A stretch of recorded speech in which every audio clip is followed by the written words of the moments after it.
So, welcome to my channel again. Yeah, behind me is the Opel Kadett, or more commonly known in the US as a Buick Opel, or I think the Chevette was also a name for this car. I'll give you a little walk around. I bought this car about, it's already close to 9 years ago in Amsterdam, of all places, and it's been a survivor. It's these cars from the 70s. They would last approximately 10 years, and they would be rusted through. And this was the same for many brands of cars in those days. Holland has a lot of salt on the roads in the wintertime. But besides that, cars just rusted away. There was very little rust protection. It came later. So this was one of those survivors because of probably it was a car for the normal working class people.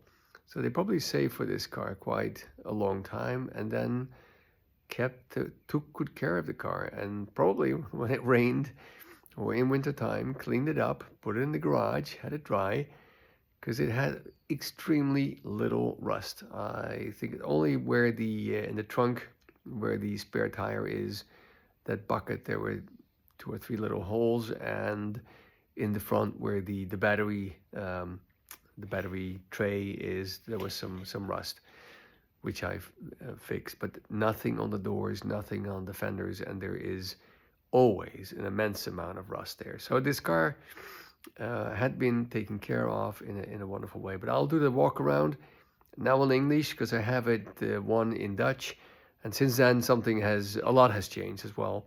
So that's what I'll do. I'll do a little walk around, and you get a little better idea of what I did with this car.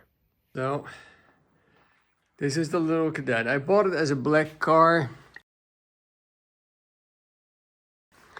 but it was apple green. It was fitted with a 1.2 liter, the smallest engine then, with an automatic gearbox. So you couldn't get it to go fast. And I bought it because it was cheap, and it was from my childhood, and I really didn't know what to do with it. So after 2 years of thinking, I decided to put in a bigger engine.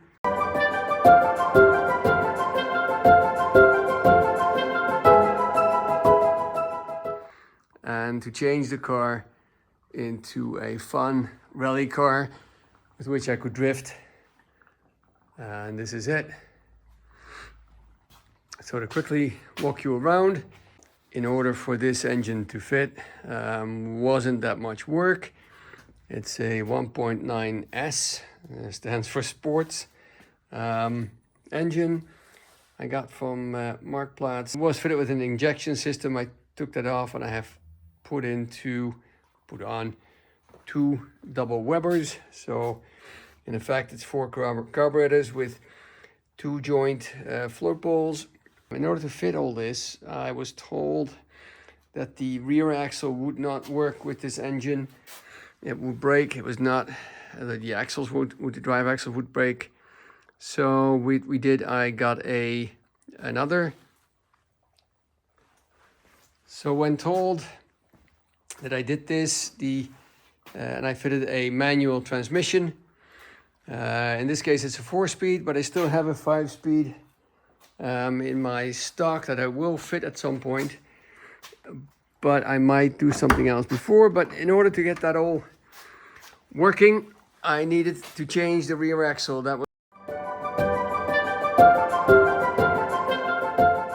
So I got this axle from a Opel Manta. It's a little bit wider, so I had to widen the flares a little bit.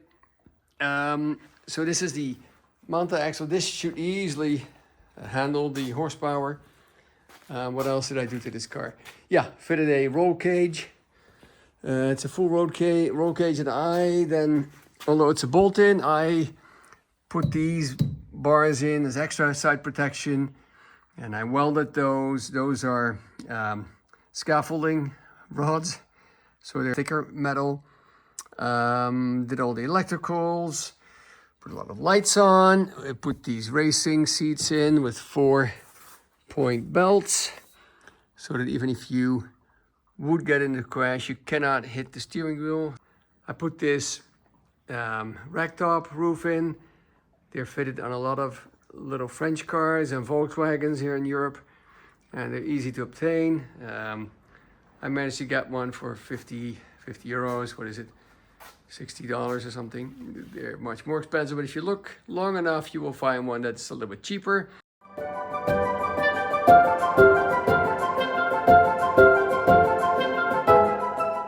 I made this little roof rack because we took it on vacation last year. This is an old spoiler from a Japanese car.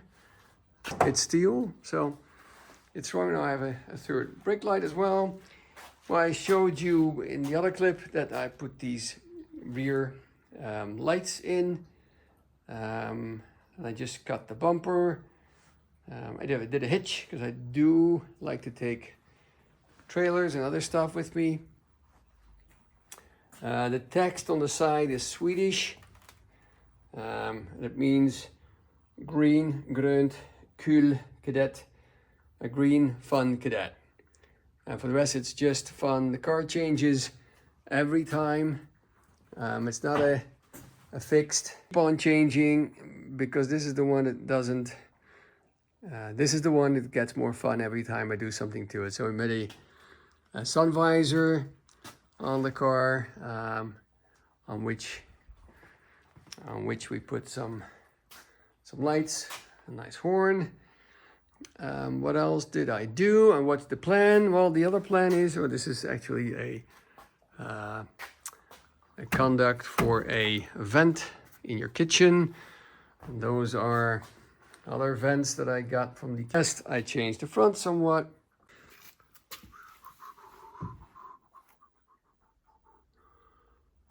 So we have all the gauges that I put in, an old General Electric voltmeter.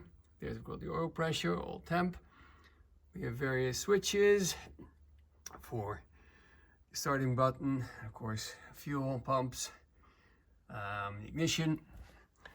And I'll switch off now. We have an old rev counter from an Alfa Romeo.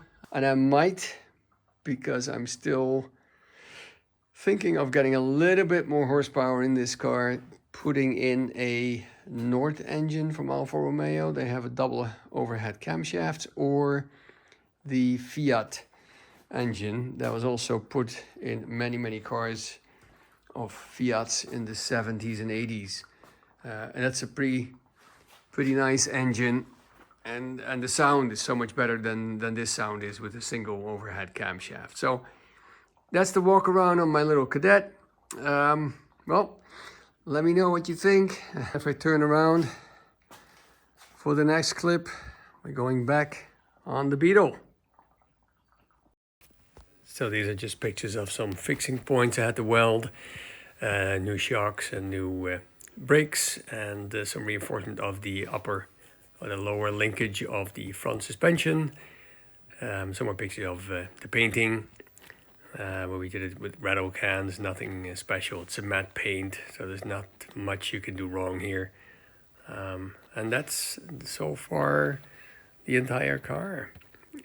Hope you enjoy it. Again, hope you enjoy it, and like and subscribe. And here's some footage of the show we went to in Foy in UK. There were a lot of nice old cars, a lot of new ones too, but a lot of nice old ones to watch. And this is my daughter on the roof coming by, and this is the little clip where we drove through the town itself as an end of the car show.